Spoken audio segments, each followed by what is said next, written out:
Voici maintenant Jop. Jop est un KWPN qui a 10 ans et qui vit au pré, qui ne fait pas grand-chose de sa vie. Donc c'est pas un cheval qui travaille sur une base régulière.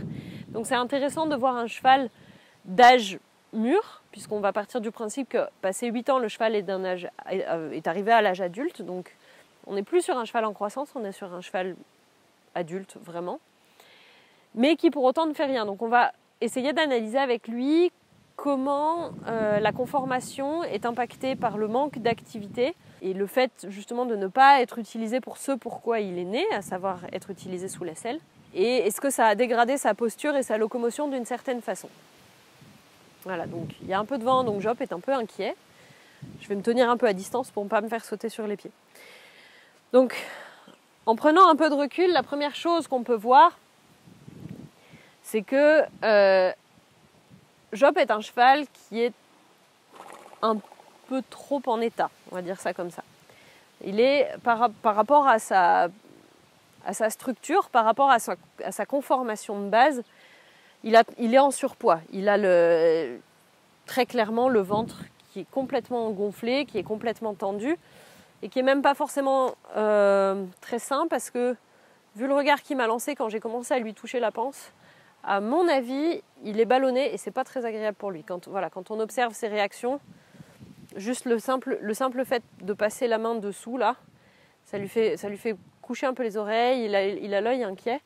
Donc ça, c'est quelque chose qu'il faut toujours faire avec grande attention quand on ne connaît pas le cheval. Il faut toujours garder un œil sur ses mimiques au niveau de la tête et surtout faire très attention parce que des chevaux qui seraient sensibles peuvent taper très vite. Au niveau de la conformation de l'encolure, Jop est un cheval qui a ce qu'on appelle vraiment une encolure bien attachée et bien orientée. Que ce soit tant au niveau de l'attache de la tête, qui est assez fine, avec une nuque assez large, qu'au niveau de la base de l'encolure, avec une attache qui est assez haute ici, au-dessus de l'articulation scapulo-humérale, ou l'attache au niveau du garrot, qui se fait, malgré un manque relatif de muscle, hein, il n'est pas très soutenu ici au niveau des trapèzes et des rhomboïdes, mais on n'a pas de coup de hache, on a un garrot qui est bien dessiné dans le prolongement de l'encolure, donc voilà, c'est un cheval qui est bien fait de ce point de vue-là. Il y a quelque chose qu'on observe quand même, c'est que dans sa posture générale, Jop ne se tient pas bien. C'est-à-dire que, est-ce que tu peux essayer de le remettre plus ou moins au carré, s'il te plaît ? Voilà.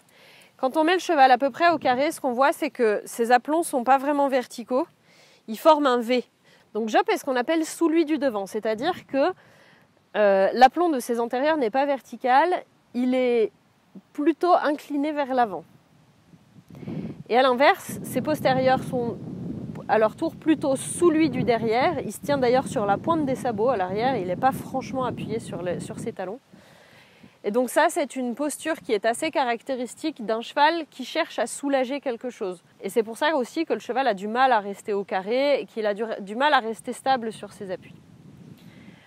Donc on a ici des symptômes physiques qui ne sont pas conformationnels, qui sont vraiment d'ordre postural et qui doivent nous alerter sur le fait que le cheval ne se sent pas forcément bien dans son corps. Alors ce qu'on peut penser, c'est que comme il a cette panse gonflée qui est un petit peu douloureuse, c'est pas impossible que ça lui tire sur le dos et que, en essayant de rapprocher ses 4 pieds les uns des autres, il cherche à étirer sa ligne du dessus. Voilà.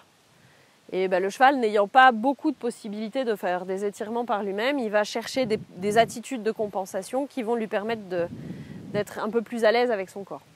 À la différence du cheval qu'on a vu juste avant, Sparko, qui avait un passage de sangle qui était étroit et avancé, et qui présentait lui aussi une panse assez rebondie comme ça, un peu gonflée. Jop, lui, n'a pas un passage de sangle qui est étroit ou qui est particulièrement avancé. L'arrière du sternum est bien un bon travers de main en arrière de la pointe du coude. En revanche, ce qu'on peut noter, c'est que sa pointe du coude à lui est très serrée contre son corps. J'arrive pas à passer les doigts facilement. Donc il a les pectoraux qui sont ici très contractés.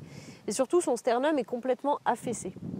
Donc c'est un cheval qui est en train vraiment, dans sa posture, probablement par le manque d'exercice, de se dégrader. Et même s'il n'en souffre pas, au sens où il n'est pas en danger de mort, il y a fort à parier qu'il ne se sent pas très confortable dans son corps. Quand on regarde d'ailleurs le haut de son garrot, on voit qu'il n'est pas très dégagé par rapport à l'épaule. C'est un cheval qui, si on prenait la différence entre le sternum et le coude ici, et qu'on la retransférait ici, devrait en réalité au niveau du garrot, si on le toisait, mesurer à peu près 3 ou 4 cm de plus. Pourquoi ? Parce que toute sa ceinture scapulaire est complètement relâchée. Donc je ne sais pas comment il va réagir.